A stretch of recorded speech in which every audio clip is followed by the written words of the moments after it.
그 낯선 곳을 두려워하는 저라고 말씀드렸습니다. 낯선 곳을 두려워하는 제가 선교적 사명을 띠고 그래서 여러 나라를 단기 선교로 가게 되었습니다. 그래서 그 말씀을 전하고 찬양하기 위해서 비행기를 타고 그 나라들로 갈 때에 팀으로 개인으로 가게 되었습니다. 그런데 이 나라들을 갈 때마다 저에게 이제 숙제는 뭐냐면 정말 그 나라를 사랑하느냐입니다. 그 나라를 사랑하는 하나님의 마음을 품을 수 있느냐입니다.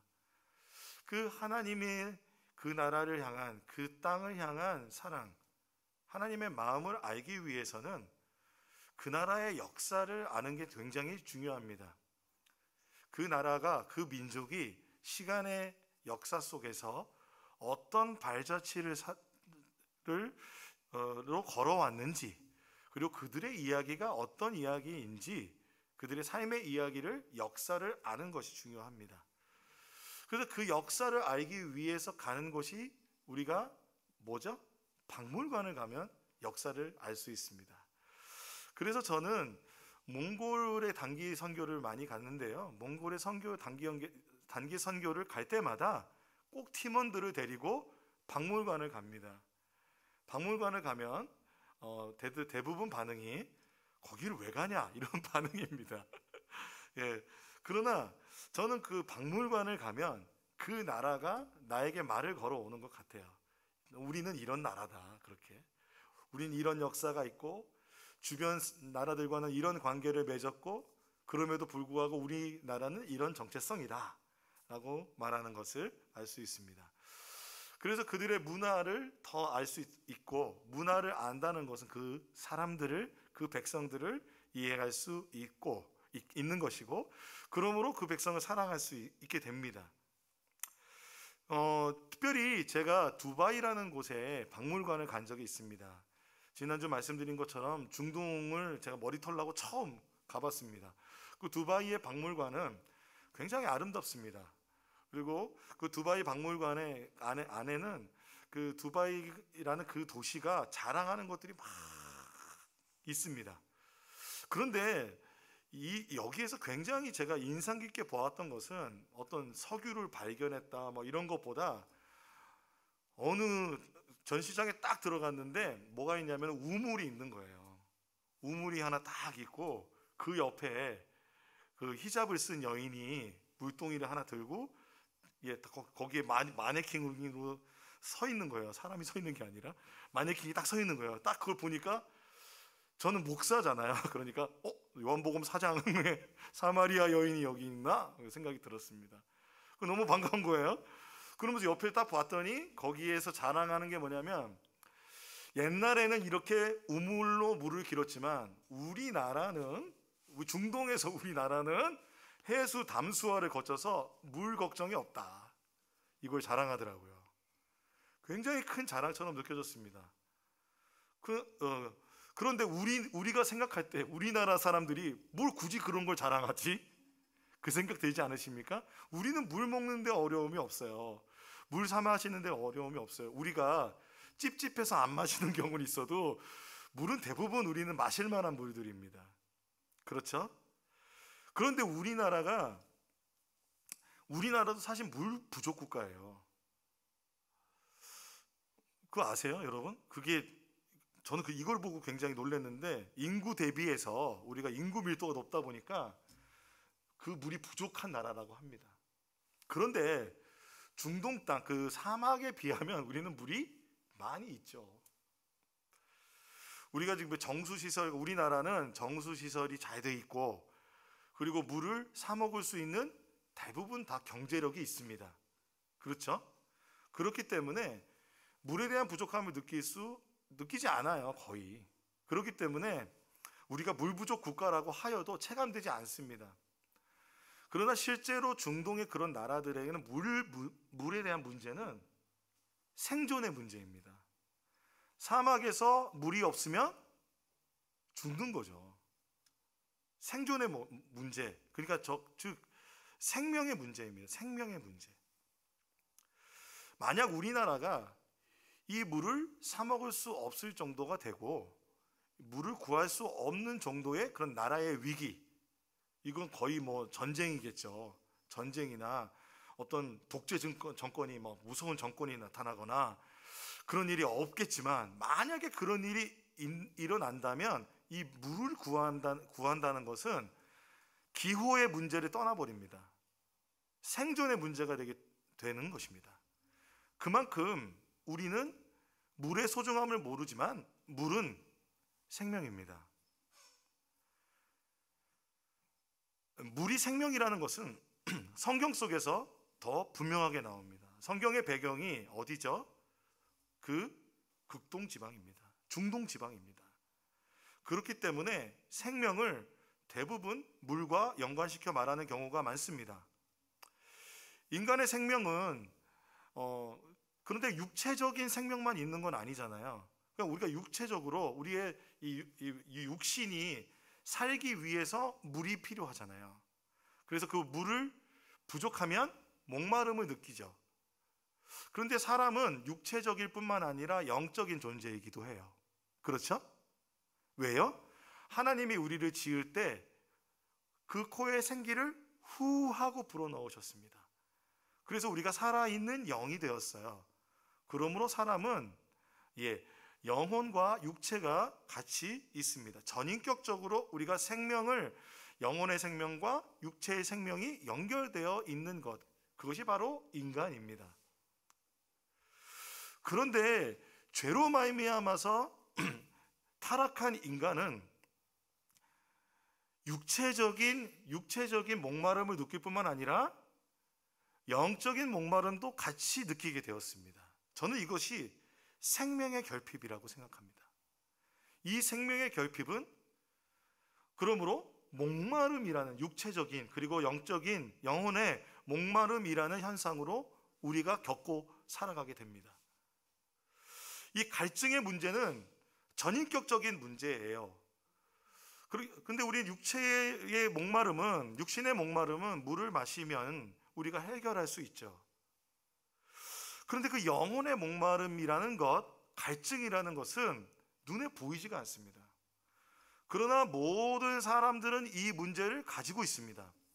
왜냐하면 타락한 인간의 본성은 원래 우리에게 생명을 주신 하나님의 생명으로 충만하여야 하지만 그 생명이 결핍됨으로 우리는 그 생명을 잃음으로 우리는 어떻게 되었냐면 하나님의 부재 속에 살아갑니다. 이것을 전문적으로 하나님의 부재의식이라고 하는데요, 인간이 살아가면서 끊임없이 뭔가 부족함을 느껴요. 뭔가 채워지지 않는 것을 느낍니다. 그 영적인 갈망, 영적인 그런 결핍, 그 목마름을 채우려고 사람들은 발버둥 치며 살아갑니다. 그런데 원래 우리에게 이 생명을 주신 분이 누구십니까? 호흡을 주신 분이 누구십니까? 하나님이십니다. 그렇기 때문에 하나님은 성경을 통해서 하나님께 나오면 이 생명 얻을 수 있고 이 목마름 채울 수 있다고 말씀하셨습니다. 그래서 이스라엘 백성들을 그렇게 이끌어 주셨는데 결국 그들이 포로로 끌려가면서 선지자 예레미야를 통해서 들었던 그 말씀은 그들의 영적인 현실을 말해주고 있습니다. 그 영적인 현실이 혹시 우리와 같은지 한번 보겠습니다. 예레미야 2장 13절 말씀입니다. 같이 한번 읽어볼까요? 시작. 참으로 나의 백성이 두 가지 악을 저질렀다.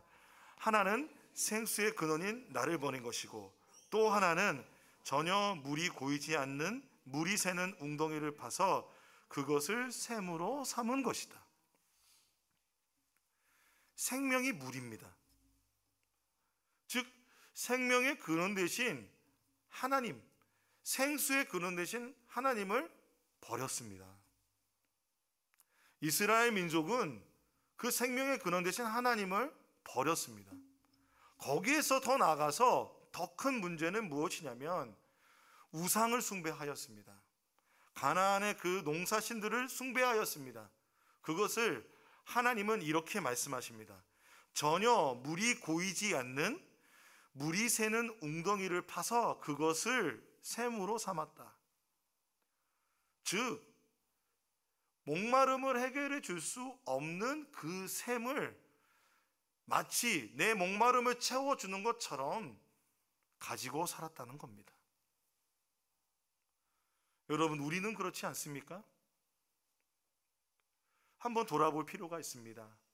오늘 본문에 우리가 요한복음 4장을 말씀을 보고 있는데요, 아무도 물 기르러 오지 않을 것 같은 정오에 그 뜨거운 햇빛을 맞으면서 지금 한 여인이 이 우물가로 나왔습니다. 그 여인은 사마리아 여자이죠. 그리고 혼자 나왔습니다. 1.6km를 물 항아리와 함께 힘겹게 햇빛을 맞으며 그 영적인 육적인 목마름을 가득 안고 나와 있습니다. 그 야곱의 우물 곁에서 오늘 이 사마리아 여자를 만나기 위해서 하나님의 뜻을 받들어 사마리아로 통과하여야 하겠는지라 반드시 의무적으로 어떤 사명을 가지고 이 사마리아를 향해서 그 뜨거운 햇빛을 다 받으시면서 지금 야곱의 우물 곁에 앉아있는 예수님과 두 사람이 대화를 하고 있습니다. 예수님이 물을 좀 달라고 그랬죠. 지난주 그것으로 말을 걸었다고 했습니다. 그 당시 유대 사람들은 사마리아 여자와 물을 같이 마시지 않는다고 제가 말씀드렸죠. 그 이유는 정결법 때문에 그렇습니다. 그런데 그것을 다 뛰어넘어서 말을 걸었습니다. 그리고 유대 사람들이 걷지 않는 그 길을 걸어서 오늘 이 여인에게 말을 걸었습니다. 이 여인은 어리둥절했죠. 이 사람이 나에게 말을 건다는 것 자체가 이해가 되지 않았기 때문에 그렇습니다. 왜냐하면 유대 사람들은 그 정결법 때문에 우리 사마리아 사람들의 물을 먹지 않는데 말을 걸어오니까 좀 당황했습니다. 그러니까 이 예수님께서 이제 이 여인에게 대답하기 시작하십니다. 10절부터 12절 같이 한번 읽어보겠습니다. 시작. 예수께서 그 여자에게 대답하셨다. 내가 하나님의 선물을 알고 또 너에게 물을 달라 하는 사람이 누구인지 알았더라면 도리어 내가 그에게 청하였을 것이고 그는 너에게 생수를 주었을 것이다. 여자가 말하였다. 선생님에게는 두레박도 없고 이 우물은 깊은데 선생님은 어디에서 생수를 구하신다는 말입니까? 선생님이 우리 조상 야곱보다 더 위대하신 분이라는 말입니까? 그는 우리에게 이 우물을 주었고 그와 그 자녀들과 그 가축까지 다 이 우물의 물을 마셨습니다. 왜 이 여자는 예수님의 말씀을 못 듣는 걸까요? 생수 이야기를 들었는데 동상이몽입니다. 헛다리 짚고 있는 것 같습니다. 둘이서 같은 주제로 다른 얘기를 합니다. 우리 부부가 그렇게 얘기할 때가 많잖아요. 저희 집만 그런 것 같습니다. 그래서 왜 그랬을까 했을 때 한 단어에 대한 이해가 달랐기 때문에 그렇습니다. 그게 뭐냐면 생수라는 단어입니다. 이 생수라는 단어가 문자적으로 어떤 뜻이 있냐면 그러니까 흐르는 물이라는 뜻입니다. 흐르는 물. 그리고 그냥 일반적인 물들 중에서 담수라는 말이 좀 어렵지만 좀 더 깨끗한 물, 마실 만한 물이라는 뜻이죠. 그러니까 이렇게 만약에 이 여인이 들었다고 하면 이 여인은 이해가 안 돼요. 왜냐하면 야곱의 우물, 그 유명한 야곱의 우물에서 대화가 되고 있잖아요. 조상 때부터 지금까지 마셨고 우리가 알듯이 야곱의 우물은 지금도 팔레스틴에 가면 만날 수 있다는 거예요. 그러므로 계속해서 지금 솟아나는 샘이라고 할 때 이 야곱의 우물은 그 당시 사람들에게 두바이에서 해수 담수 시설을 자랑하는 것보다 더 큰 자랑이 야곱의 우물이죠. 이 우물이 생수라고 느끼고 있는 이 여인이 지금 예수께서 이 하나님의 선물과 이 생수에 대한 것 알았더라면 내가 그 생수를 줄 것이다 라고 말하니까 이 야곱의 우물보다 더 좋은 어떤 우물을 주려는 그 물을 준다는 얘기로 이해를 한 거죠. 그렇습니다. 당신이 야곱보다 큽니까? 이것은 그럴 수 없다는 것을 전제하는 거예요. 왜냐하면 이 중동의 그런 지금 그 사마리아의 그 길, 그 모든 사막과 광야 같은 그 땅의 지형들을 볼 때 다시 이 야곱의 우물과 같은 우물을 찾기는 어렵다는 것이죠. 그렇기 때문에 이 여인의 말은 그렇게 흘러가고 있는 겁니다. 당신이 야곱보다 큽니까? 이 야곱의 우물보다 더 좋은 우물을 준다는 말입니까? 라는 것입니다. 그런데 이것은 생수에 대한 예수님께서 말씀하신 것과는 전혀 다른 것입니다. 요한복음에는 이 야곱과 예수님을 많이 비교합니다. 왜냐하면 야곱 자체가 그 이름이 이스라엘이죠. 야곱이 이스라엘이 되었습니다. 그러니까 이스라엘의 민족의 조상의 어떤 뿌리, 아브라함도 있지만 이스라엘이라는 이름을 가져준 사람이 야곱입니다. 그렇기 때문에 야곱의 우물과 예수께서 주시는 생수는 대비가 되면서 지금 예수 그리스도께서 새로운 이스라엘을 창조하시고 새로운 어떤 언약을 창조하시며 하나님의 나라의 그런 새로운 그런 패러다임을 만드시는 데 있어서 예수 그리스도께서 야곱과 대비되고 있는 것을 우리는 알아야 됩니다. 그러므로 예수님은 지금 이 생수에 대한 이야기가 그냥 흐르는 물, 조금 더 좋은 물, 마실 만한 물이 아니라 성경적으로 이스라엘의 지금 성경 안에 하나님께 말씀 안에 있는 생수라는 그 단어에 근거하여 말씀을 하시는 겁니다. 그러므로 예수님이 말씀하시는 생수가 무엇이냐를 알아야 되는데, 생수는 두 가지 정도 의미를 우리가 살펴볼 수가 있습니다. 그 신앙적인 의미로 이 여인이 이해를 해야 되는 것이에요.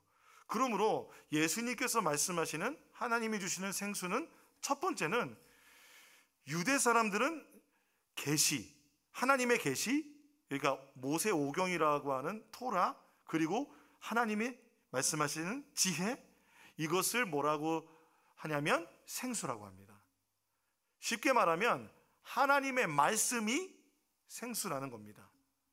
잠언에는요 이런 말이 있어요. 지혜 있는 사람의 가르침은 생명의 샘이다. 그렇죠. 어떤 사람이 지혜 있는 말을 하면 그냥 진짜 목마름이 어떻게 해결이 되는 것 같잖아요. 잠언 18장 4절을 한번 읽어볼까요? 같이 한번 읽어봅시다. 시작. 슬기로운 사람의 입에서 나오는 말은 깊은 물과 같고 지혜의 샘은 세차게 흐르는 강처럼 솟는다. 그렇습니다. 그 하나님의 말씀은 우리의 인생에 있어서 이렇게 세차게 흐르는 강처럼 솟아나는 겁니다. 유대인들의 문서들 중에서 이런 말이 있어요. 토라의 말씀은 흘러넘치는 샘물과 같이 생각될 때에야 비로소 마음속에 받아들여진다 라고 합니다. 생수로 비교하는 거죠. 그러므로 이 계시, 생수는 하나님의 계시자에 의해서 전달되는 계시, 즉 그 계시에 의해서 주어지는 선물로 볼 수 있습니다. 좀 어려운 얘기죠. 아까 처음에 말씀드렸듯이 다시 말씀드리면 생수가 하나님의 말씀이다 라는 겁니다. 그런데 이 요한복음에서는요, 이 유대인들이 지금 막 말하고 있는 이 지혜, 토라, 그리고 계시, 이 어려운 말들, 그것이 하나님이 주시는 생수라고 말하고 생명이라고 말하는데, 이 존재가 누구냐 하면 바로 예수 그리스도라고 말합니다. 태초에 말씀이 계셨다. 이 로고스라는 개념이 바로 여기에 함께 있습니다. 따라서 그 말씀이 육신이 되신 하나님의 아들 예수 그리스도, 그래서 하늘의 것을 이 땅에 증언하시는 예수 그리스도, 그 계시자가 바로 이 생수라고 볼 수 있습니다. 그러므로 하나님의 말씀이 생수이며 예수 그리스도가 생수이십니다. 두 번째는 생수는 성령으로 해석될 수 있습니다. 구약에서 우리가 물과 성령으로 난다고 했을 때 구약 성경에 아주 중요한 말씀, 에스겔서 36장 25절에서 26절의 말씀을 함께 읽었었습니다. 기억나십니까? 제가 읽어드릴게요. 내가 너희에게 맑은 물을 뿌려서 너희를 정결하게 하며 너희의 온갖 더러움과 너희가 우상들을 섬긴 모든 더러움을 깨끗하게 씻어주며 너희에게 새로운 마음을 주고 너희 속에 새로운 영을 넣어주며 너희 몸에서 돌같이 굳은 마음을 없애고 살갗처럼 부드러운 마음을 주며 너희 속에 내 영을 두어 너희가 나의 모든 율례대로 행동하게 하겠다. 그러면 너희가 내 모든 규례를 지키고 실천할 것이다.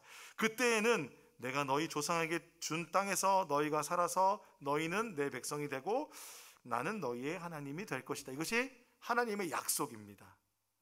예레미야서와 비교해서 우리가 생각해 볼 때 그렇다면은 그 온갖 더러움과 우상을 섬겼던 것, 그렇죠? 뭐예요?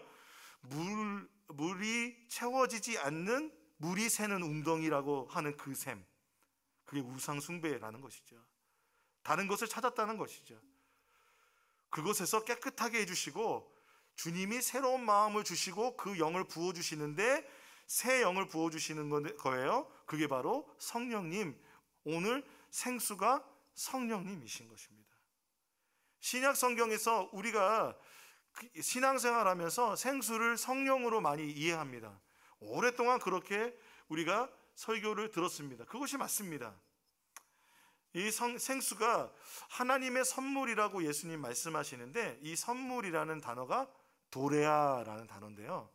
이 도레아라는 단어는 공식적으로 상을 수여하다라는 것입니다. 저희가 그 예미삶을 다 해오시면 분기별로 상을 드리듯이 그런 공식적인 선물을 말합니다. 하나님께서 주신 이 공식적인 선물을 신약 성경에서는 특별히 사도행전에서는 성령이라고 합니다. 사도행전 2장 38절에 이렇게 나와 있습니다. 베드로가 대답하였다. 회개하십시오. 그리고 여러분 각 사람은 예수 그리스도의 이름으로 세례를 받고 죄의 용서를 받으십시오. 그리하면 성령을 선물로 받을 것입니다. 이때 이 선물이 우리 도레아입니다. 이렇게 살펴본다면 생수는 말씀이며 성령이라고 볼 수 있습니다. 자, 그런데 이 생수가 어떤 특징이 있는지 예수님께서는 다음과 같이 말씀하십니다. 13절 14절 같이 읽어볼까요? 시작. 예수께서 말씀하셨다. 이 물을 마시는 사람은 다시 목마를 것이다. 그러나 내가 주는 물을 마시는 사람은 영원히 목마르지 아니할 것이다. 내가 주는 물은 그 사람 속에서 영생에 이르게 하는 샘물이 될 것이다. 샘물이 다시 나왔습니다. 이 우리 예수님께서 주시는 그 물은 예수님 딱 잘라 말씀하시죠. 이 물은 뭡니까? 야곱의 우물을 마시는 자마다 다시 목마를 것이다. 내가 말하는 물은 그게 아니야 라는 것이죠. 그렇다면 예수님이 주시는 물은 무엇이냐면 그 물을 마시면 영원히 목마름이 없어요. 두 번째, 그 사람 속에서 영생에 이르게 하는 샘물이 됩니다. 우리는 이런 얘기 들으면 약장수 같다 얘기합니다. 왜냐하면 믿어지지 않는 얘기이기 때문에. 그러나 예수님께서 주시는 생수는 이러한 특징이 있다는 것입니다. 그러므로 이 목마르지 아니하고 그리고 그 사람 안에서 영생에 이르게 하는 샘물이 된다는 것은 생수가 생명이라는 겁니다. 그러니까 생수는 하나님의 말씀이며 주의 보내신 성령이며 그리고 그것은 이 생수는 우리에게 생명이 되는 겁니다. 그런데 이 세 가지는 누구에게서? 예수 그리스도 안에서 통합되어집니다. 예수님께서 이것을 주시는 분이기 때문에 그렇습니다. 요한복음 7장 37절 39절에 예수님 말씀하십니다. 목마른 사람은 다 내게로 와서 마셔라. 나를 믿는 사람은 성경이 말한 바와 같이 그의 배에서 생수가 강물처럼 흘러나올 것이다. 그러므로 생수는요, 말씀의 계시자이며 구원자이신 예수님이 우리에게 보내신 그 성령에 의해서 우리에게 주어지는 생명이라고 말할 수 있습니다. 말이 복잡하죠. 그러나 이 안에는 생수라는 것은 결국 하나님이 우리에게 주시는 생명이라는 것입니다. 그래서 예수님은 생수 자체이시며 예수님은 생수를 주시는 분이십니다. 예수를 믿어야 그 생수를 얻을 수 있습니다. 예수를 믿어야 그 생수를 그 안에, 그 사람의 내면 안에 가질 수 있습니다. 그렇다면 구약에서 생수의 근원이신 하나님은 이제 성육신하신 예수 그리스도로 이 땅에 오셔서 믿는 사람들 안에 생수의 근원이 되어주신다고 우리는 믿을 수 있는 것입니다. 여러분 믿으십니까? 그 구약의 말씀을 다시 한번 제가 읽어드리겠습니다. 예레미야서 2장 13절, 참으로 나의 백성이 두 가지 악을 저질렀다. 하나는 생수의 근원인 나를 버린 것이고 또 하나는 전혀 물이 고이지 않는 물이 새는 웅덩이를 파서 그것을 샘으로 삼은 것이다. 그러므로 지금 우리가 읽은 이 요한복음의 말씀은 예수님 뭐라고 말씀하십니까? 내가 생수의 근원이다. 그리고 내가 주는 물은 이 지금 물이 고이지 않는 물이 새는 웅덩이가 아니라 한 번 마시면 목마름이 없고, 그리고 이 우물은 영생에 이르도록 우리가 소유하는 샘이라는 것입니다. 여기에서 우리가 다시 한번 이 사마리아 여인의 반응을 살펴볼 필요가 있는데요, 여전히 이 여인은 이 생수를 그냥 물로만 생각하는 것 같아요. 근데 그 마법과 같은 물 있잖아요. 영생하도록 솟아나고 한 번 먹으면 목마르지 않는 그 물 나에게 주세요. 그래서 더 이상 목마르지 않고 싶습니다. 내가 얼마나 목마른지 아세요? 그리고 나 더 이상 여기 이 야곱의 우물에 오고 싶지도 않아요. 그렇게 자랑했었는데 물들어 오고 싶지도 않대요.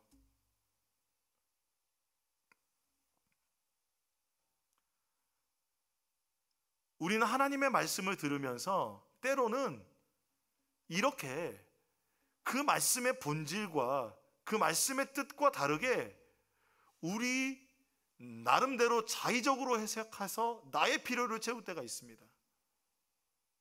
그것은 물이 새는 웅덩이입니다.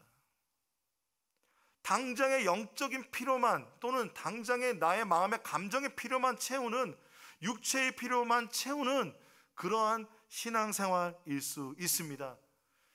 이런 사마리아 여자에게 예수님께서 말씀하십니다. 가서 내 남편을 불러오라. 물과 남편이 무슨 관계가 있습니까? 전혀 다른 얘기죠. 그러나 이것이 이 여인을 영적으로 깨게 만듭니다. 가서 내 남편을 불러오너라. 예수님은 정확하게 그녀의 삶을 보시고 알고 계셨습니다. 마치 요한복음에서 말씀하시듯이 하나님은 각 사람을 알고 계시다고 말씀하신 것처럼 주님은 정확하게 사마리아 여인의 삶을 알고 계셨습니다. 하나님이시니까요. 무화과 나무 아래에 있던 나다나엘을 보셨고 아셨고, 그리고 그 니고데모의 그 마음의 중심을 꿰뚫고 계셨던 예수님은 오늘 이 여인의 삶 속에 있는 물이 새는 웅덩이의 그 샘을 분명하게 말씀하십니다. 가서 남편을 데려와라. 그녀의 삶이 하나님의 아들 예수 그리스도 앞에서 온전히 드러나 있습니다. 그 여인이 대답합니다. 나는 남편이 없습니다. 그리고 예수님 말씀하십니다. 남편이 없다고 하는 말이 옳다. 너에게 남편이 5이나 있었고 지금 같이 살고 있는 남편도 내 남편이 아니니 바로 말하였다. 이 여인의 마음이 어땠을까요? 우리가 처음 예수님을 만났을 때, 우리가 그 예수님을 경험하며 그 예수님의 사랑에 푹 젖었을 때 기억하십니까? 한없이 눈물을 흘리면서 회개 기도했죠. 그래서 생각해 볼 때, 수련회 때 어렸을 때 막 조그만 거짓말한 것까지 다 회개하잖아요. 눈물을 흘리면서 주님 잘못했습니다. 하나님, 예수님이 나를 보고 계시고 알고 계심이 막 느껴지잖아요. 그게 설명해서가 아니라 예수님의 존재 앞에 나아갔을 때 우리가 그런 경험을 한 번쯤 해보셨을 겁니다. 그 예수님이 지금도 우리의 삶을 보시고 알고 계십니다. 그런 예수님께서 여러분에게 오늘 지금 너의 남편을 데리고 와라 할 때에 여러분 지금 주님 앞에서 가져갈 남편이 무엇입니까? 그 물이 새는 웅덩이 무엇입니까? 그 웅덩이를 가지고 와야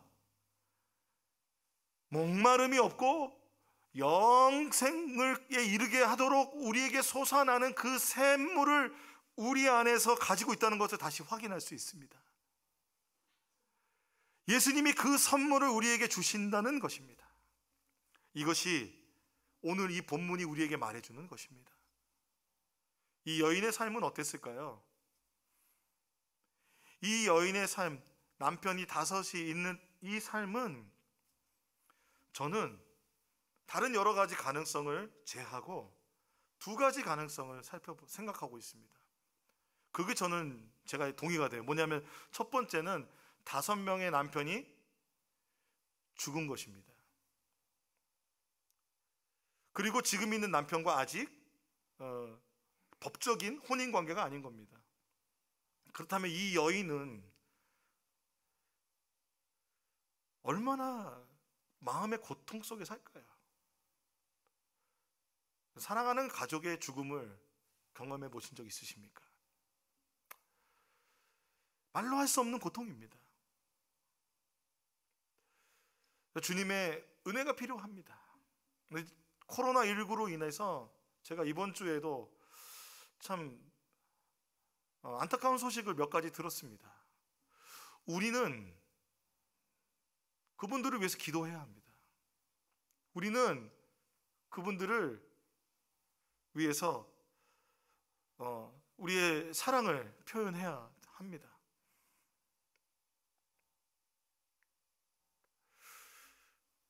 이 여인이 만나는 남편마다 죽음에 이르렀다면 얼마나 두려웠을까요?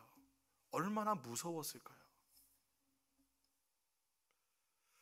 그리고 지금 있는 남편을 얼마나 의지했을까요? 생각해 볼 수 있습니다. 2번째 가능성은 이 여인이 5번 이혼당한 것입니다.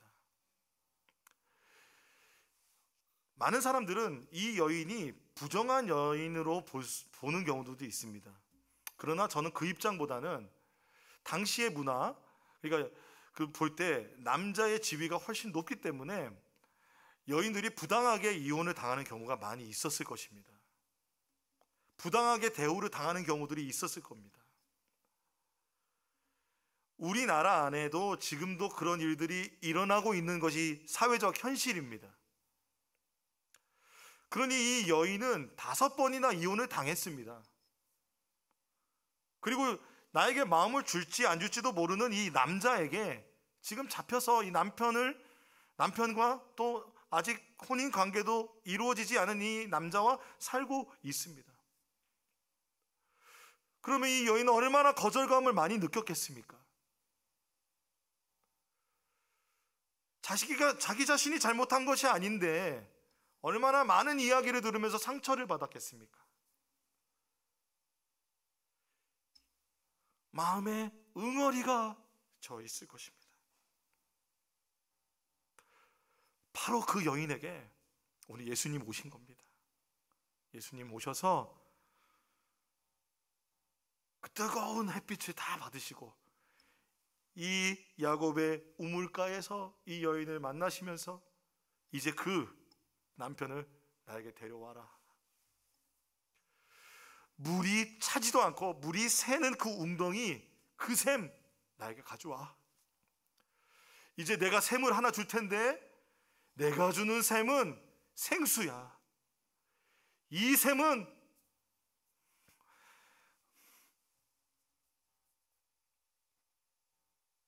목마름이 없어. 목마름이 없어. 한 번 마시면 얼마나 목마름이 없는지 만족하게 될 거야. 그리고 이 샘은 내 안에서 영생에 이르도록 그 생명을 주는 샘이 될 거야. 그렇다면 여러분, 그 샘 달라고 하지 않겠습니까? 저는 당장 달라고 하고 싶습니다. 그 샘을 우리에게 주셔서 누리게 해주시옵소서. 할렐루야. 그 샘을 우리에게 주신 분, 오늘 예수님께서 우리에게 그 샘을 주신다고 하십니다. 우리 그렇게 찬양하면서 한번 나가지 않으시겠습니까?